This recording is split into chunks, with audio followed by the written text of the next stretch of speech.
Hello. My name is Dwayne Portis Jr. I'm a high school senior from the south side of Chicago.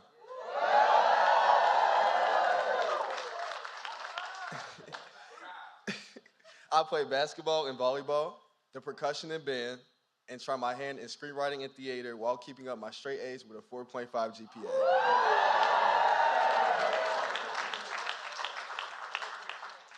Two weeks ago, my classmates were invited to a screening of the movie Till here at the White House. Emmett Till was about my age when he left Chicago to visit his family in Mississippi. We all know the story of how he never came back, but how he never left our nation's conscience. I wasn't able to attend the screening, but my friends told me how cool it was to see President Biden and what it means to be in a place where you feel seen in the history of our country. I thought I missed my chance for good until the White House asked that I join you all today. And it is truly amazing to be here, especially with my mom. She instilled in me the values of hard work, faith, and service. As a family, we volunteer at food pantries and clothing drives. Seeing how mental illness impacts my peers, I've organized events to raise awareness and advocate for additional services. I also mentor middle school students and collaborate with nonprofits in the Chicagoland area to safeguard our environment. For me, Black history isn't just about the past. It's about what we all do in big and small ways to build the future we all want for our communities and our country.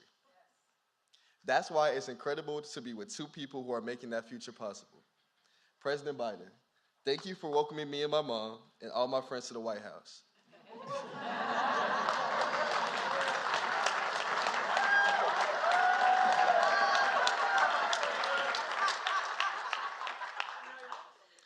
It's an experience that will change all of our lives. And hopefully I'll be able to see more of you in Washington. I'm currently applying to colleges, and I want to go to a HBCU.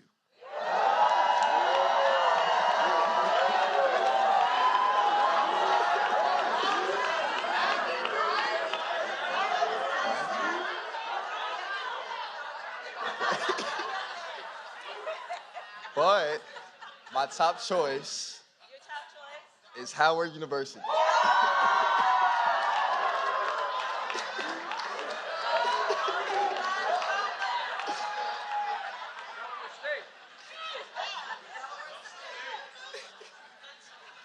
So it's an extra honor to introduce one of its greatest alumni. Ladies and gentlemen, please welcome the Vice President of the United States of America, Mrs. Kamala Harris.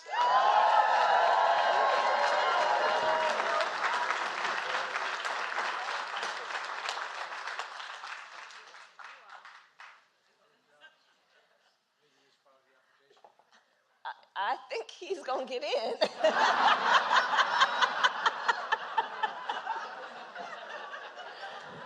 Oh, you make us so proud. You make us so proud. You'll get in, and you're gonna be a wonderful bison, a wonderful bison. Well, thank you, Dwayne, for that introduction. And your life of service, you have already chosen to live a life of service and leadership. You know, I think that we all know, and part of our tradition and our responsibility is to remind our young people that you are born a leader. Yes. And it's just a matter of when you decide to turn that on. And you decided at an early age, and your country and we all benefit from that work. So thank you. So to everyone here, all of Dwayne's friends, our President, Joe Biden, members of our cabinet who are here, members of the Congressional Black Caucus, and to everyone here, and in particular our young leaders, thank you all for your leadership and for us all being together this afternoon. So during Black History Month, we celebrate all of those who through courage and conviction, through resistance and resilience, from bold discoveries and cutting-edge research to arts and music and a myriad of other disciplines, advanced freedom, liberty, and opportunity for the benefit of all Americans. We celebrate legends whose words and their work inspire millions and millions, not only in our country, but around the world. And we celebrate the others whose names are less well known, from those who led the fight for abolition, to factory workers and Pullman porters who built the middle class, from Tuskegee Airmen who took on both fascism and racism, to freedom fighters and freedom riders and marchers who stood tall and sat in, from astronauts who blazed a trail to the stars and ignited our imagination, to those who continue to make impact as faith leaders and activists, teachers, and small business owners. All of the hardworking people who inspire our children to dream with ambition and aspiration, to determine their own future, and to live up to their God-given potential. It is those stories that remind us that Black history is American history.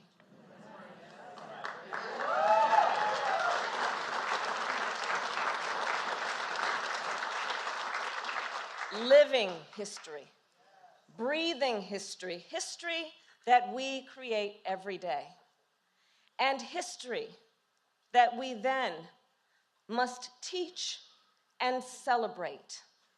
A history that helps us to understand how the past has influenced the present and potentially our future. And let us all be clear, we will not, as a nation, build a better future for America by trying to erase America's past.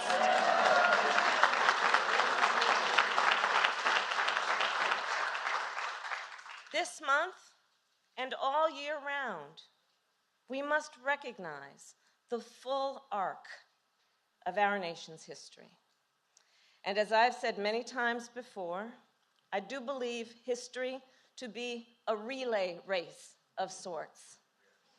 We have each been passed the baton, and then we run our part the best way we can, and then we pass the baton to the next generation.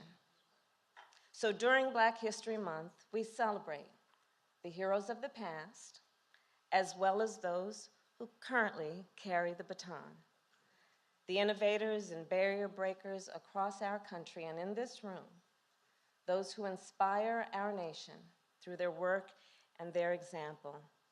And as we work then to carry that baton further, let us continue to make progress in the many ways that we do, understanding the interconnection between all of our work and our collective work in the fight for justice. When we replace, for example, every lead pipe in our nation and put more electric buses on the road, we not only fight the climate crisis, we invest in infrastructure and all of those babies who should not have to drink toxic water. We fight the crisis of maternal mortality and other health inequities, understanding it is about elevating our response to a public health crisis, and it is also about addressing systemic inequities that led to those outcomes in the first place.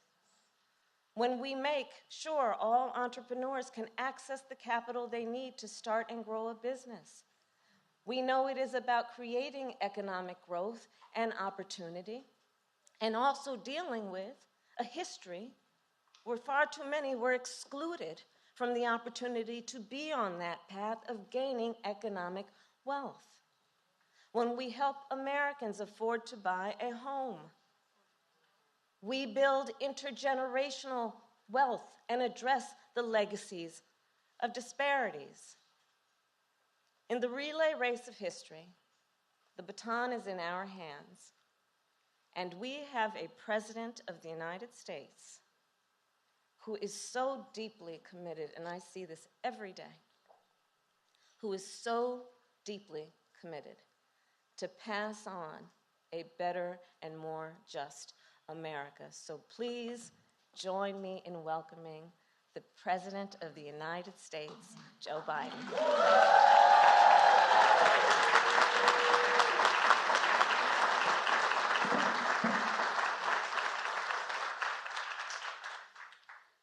Well, thank you for that introduction. I want to thank Doug and Kamala. You know, Jill, my wife, or I'm her husband. You all think I'm kidding. Jill wanted to be here. She just got back from her trip to Kenya and Namibia. And it was a very substantive trip, powerful trip as a follow-up to the African Leaders Summit. We hosted here in December to deepen the relationship between America and countries across that continent. She met with the presidents and first ladies of both countries. She spoke to more than 1,000 young people, the first generation born out of apartheid in Namibia, and empowered them as keepers of democracy. In Kenya, she met families affected by devastating drought and food insecurity and made worse by Putin's brutal assault on Ukraine. And it made it clear that America's commitment to Africa is real, and Jill showing up, just being there, is testament to that commitment. It was a trip she'll always remember, and while she couldn't be here tonight, we're honored to welcome all of you to the White House, your house, Black History Month.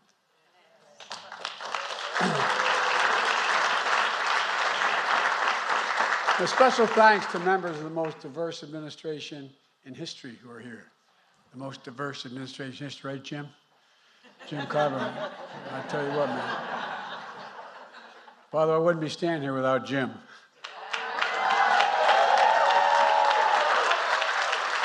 Thanks to the members of Congress who are here, starting with the first Black party leader in Congress in our nation's history, Hakeem Jeffries.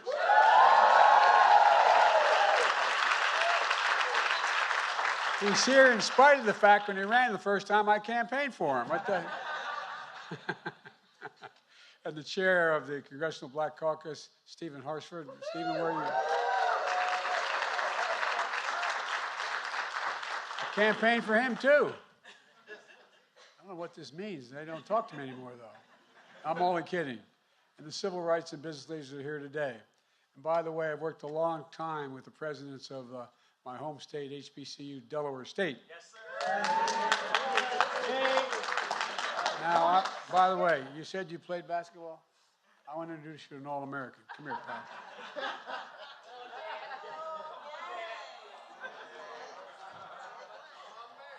You see this guy here?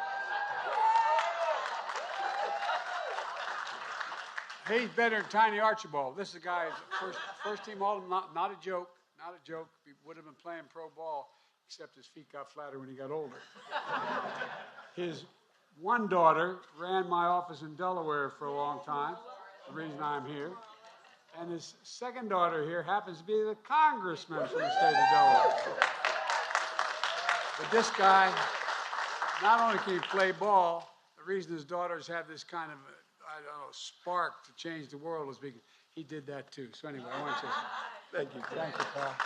Good to see you. You know, I know real power when I see it, the Divine Nine. We're honored to have presidents, all the presidents here tonight. And I want to thank him. And by the way, you know, I may be a white boy, but I'm not stupid. I know where the power is. I know where you think I'm joking. I learned a long time ago about the Divine Nine. That's why I spent so much time at Delaware State campaigning and organizing my campaign in Delaware. But all the presidents are here. I know we are the first administration in history to not only have all the presidents here at one time, but we have a permanent office here with the Divine Nine. But I got worried. I got so many damn guys working with me from Morgan State. Morgan, man, I'm a little worried about it. Anyway, I'm not going to get in the middle of that. I shouldn't kid about it. I should know better. Should know better. Look, folks, I also want to thank the marching band of Virginia State University.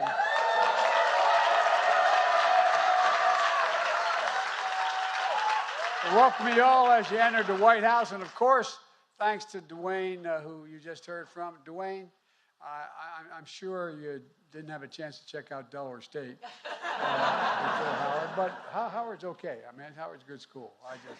By the way, I'm the only guy, for all the power in this room, I'm the only guy who had the president of a Divine Nine school work for him for years. And he got his doctorate while he was working for me, and then he went off and became a president. What the hell did he want to do that for? I don't know. But anyway, all kidding aside, you may be president one day. Here's the one commitment I want from you. And that is when they say, Joe Biden's out in the waiting room, you promise me you will not say Joe who. Okay, deal? No? All right.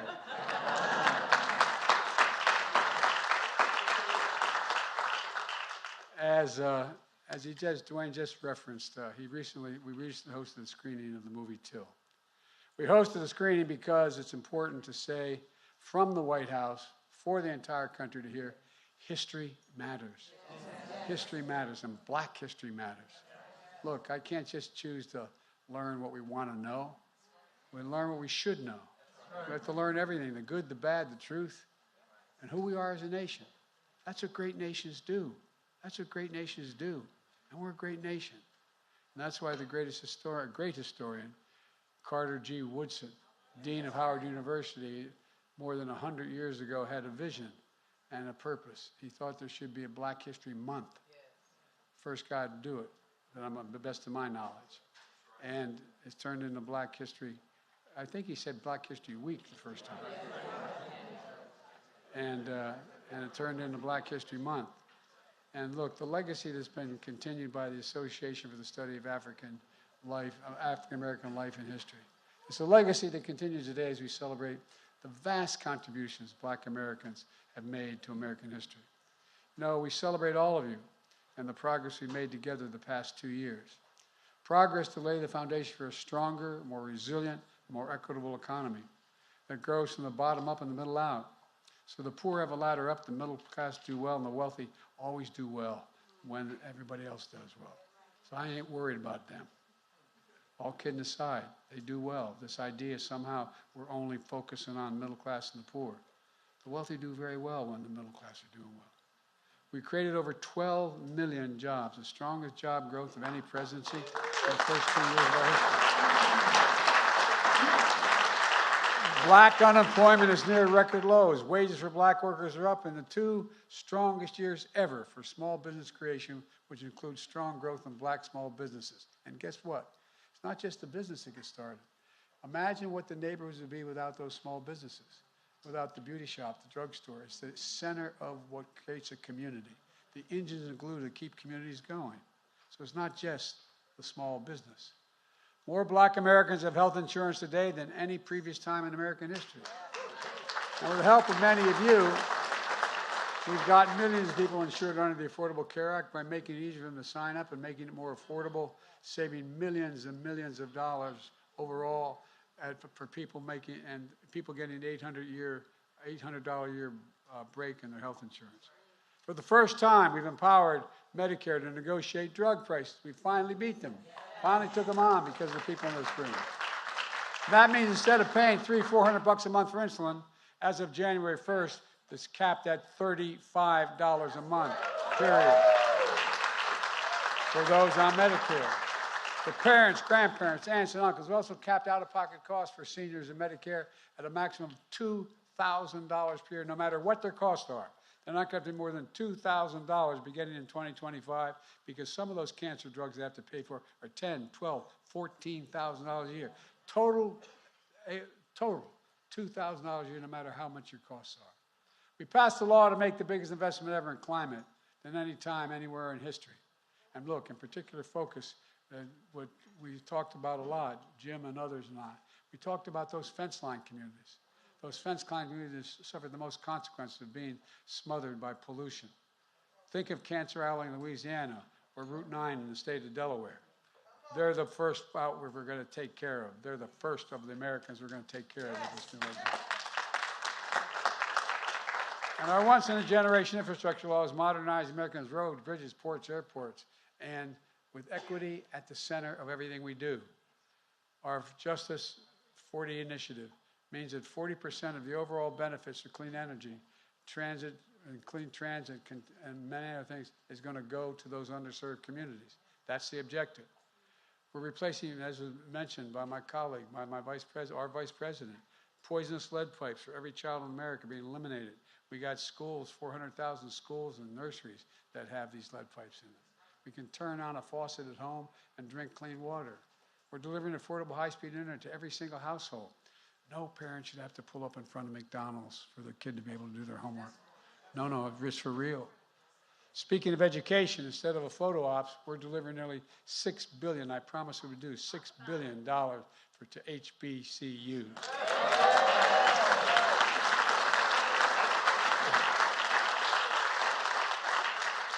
Without the kind of foundations that other schools have, we got to make sure they have the same laboratories, the same research capacity that everybody else, because their students can do anything anybody else can do.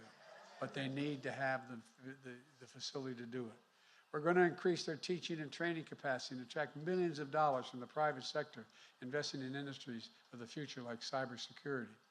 One of the best ways to close the racial wealth gap, as was referenced earlier, is to expand access to homeownership.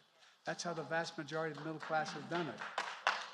That's how they built wealth and stability and pass it down to their children and grandchildren. That's why we're expanding efforts to build back a generational wealth through home ownership and aggressively combating racial discrimination in housing. Folks, my administration oversees hundreds of billions of dollars in federal contracts for everything from refurbishing aircraft carrier decks to installing railings in federal buildings. So as President of the United States, I get to award those contracts. Most of you don't know, I didn't even know, I've been around a long time, but back in 1933, they passed an Buy American legislation. Doesn't violate any international rules. It says that the money the President of the United States is given by the Congress to award contracts, you should buy America first. It's been around a long time, but guess what? The vast majority of previous presidents, Democrat and Republican, didn't apply it. But if you want to build anything in America, it's got to be an American product and buy American. No, I'm not joking. That's why black and brown-owned businesses and other underserved communities have been historically underrepresented in such federal contracting. I committed by 2025, we're going to increase that 15% of every single contract I award as President of the United States will go to black and brown small businesses.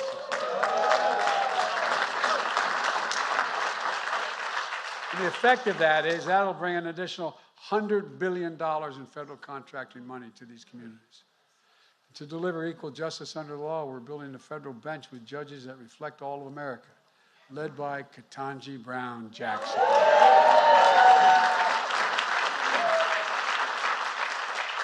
I promised you a number of things. Very specifically, I said the first nominee to the Supreme Court is going to be a black woman, and that I was going to pick a black woman to be Vice President of the United States of America.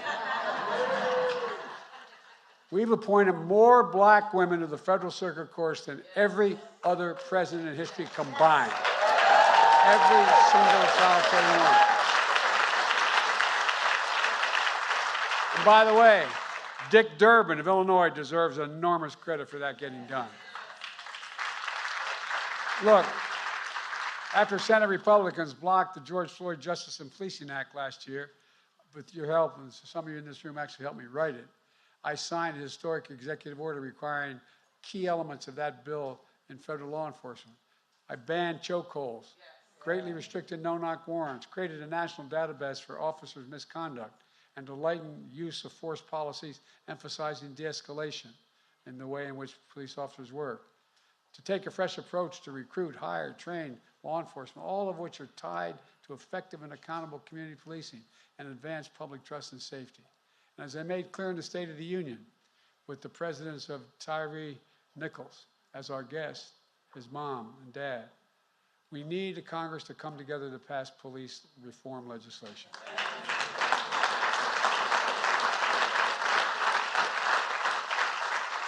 With your help, I signed the first major gun safety legislation in nearly 30 years.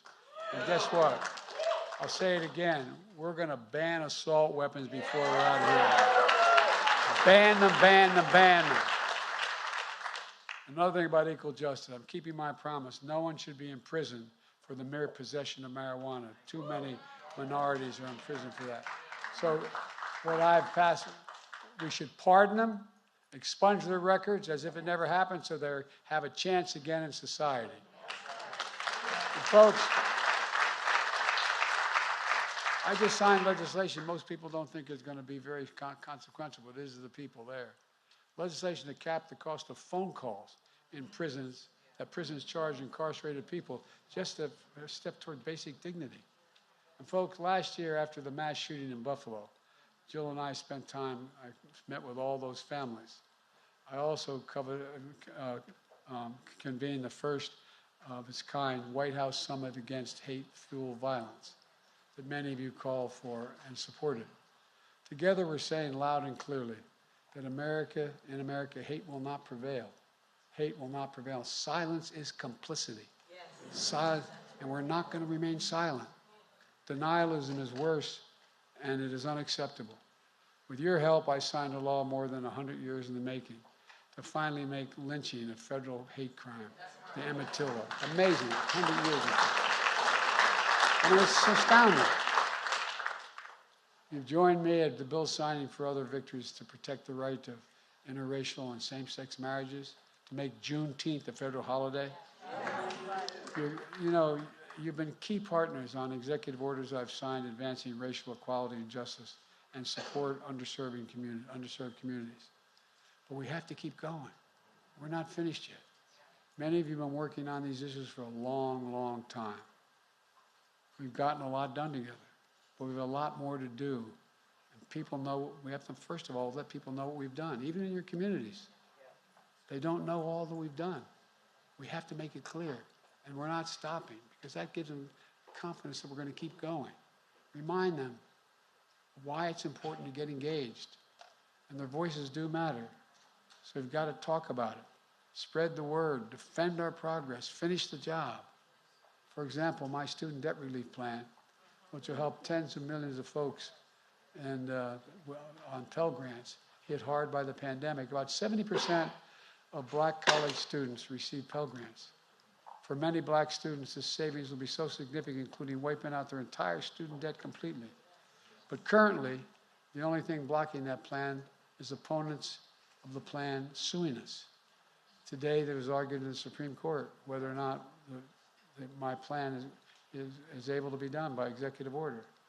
They're the same folks who had hundreds of thousands of dollars, even millions of dollars in pandemic relief loans forgiven, and many of them in Congress, by the way, Republicans, who voted for tax cuts for overwhelmingly benefit the wealthiest people in America, who are the people who paid to bring these suits. Look, folks, you got to give me a break. My administration is making our case in the Supreme Court, and I'm confident the legal authority to carry out that plan is there. I promise you, I have your back, and this is so much more we can do. Folks, we have to stand together to protect women's right to choose. We have to continue to fight for racial justice. We cut black child poverty in half in 2021 because of the child tax credit. Look, we need to help make that tax credit permanent now.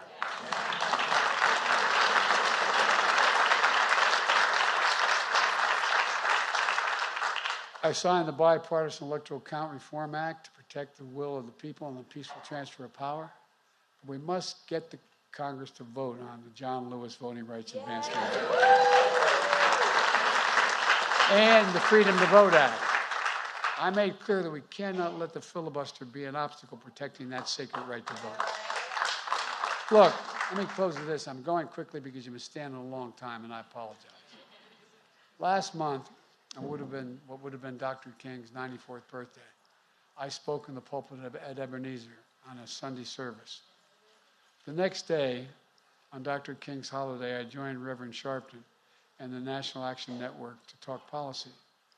The day after, we stood here in the East Room with Steph Curry, an NBA champion who was a supporter of the Golden State Warriors, that continued a storied tradition of black athletes playing a role bigger than just the game they play, speaking out against racism, standing up for equality, encouraging people to vote, empowering children and their families to eat healthy, learn, and play in safe places, rallying the country against gun violence, in faith and action, policy and culture, and so much more, we see the vibrancy of black culture and history enriching all of American life, all of American life. History that can't be buried because it lives in the soul of this nation. It's who we are. It's who we are. It matters. As the gospel song sings, we've come too far from where we started. Nobody told me the road would be easy. I don't believe he brought me this far to leave me. Folks, I don't think the good Lord brought us anything this far to leave us behind. We just have to remember who we are. We're the United States of America, and there's nothing beyond our capacity. Nothing, nothing, nothing. So happy Black History Month. May God bless you all, and enjoy the reception which starts after the next performance that's about to be announced. Where's the...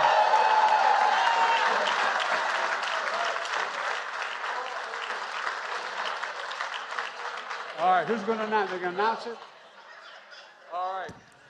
Distinguished guests, please welcome Anthony Brown and Group Therapy.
Y'all can sing, man.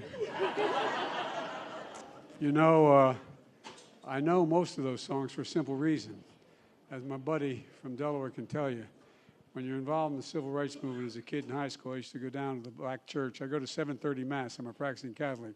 Then I go to 10 o'clock. And then we sit and plan what we're going to do in terms of desegregation. You think I'm joking, I'm not.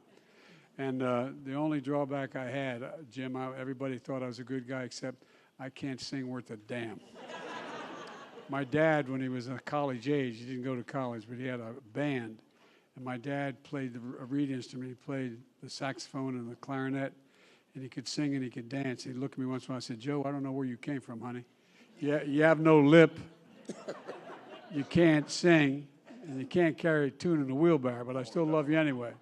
But at any rate, thank you all so much. I mean this sincerely. I want to thank the talent, but also want to thank the talent in this room.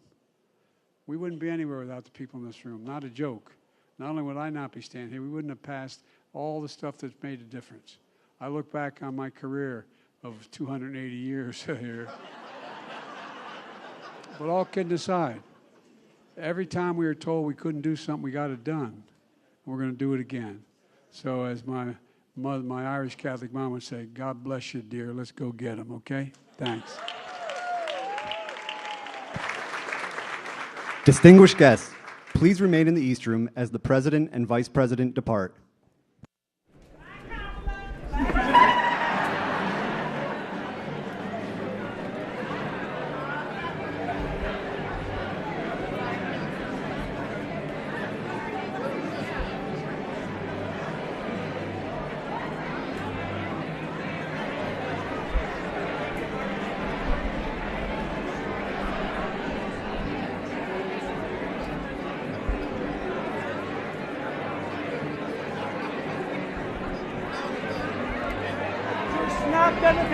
SNAP benefits are expiring. What's your message to Americans? Find out about your origin of COVID.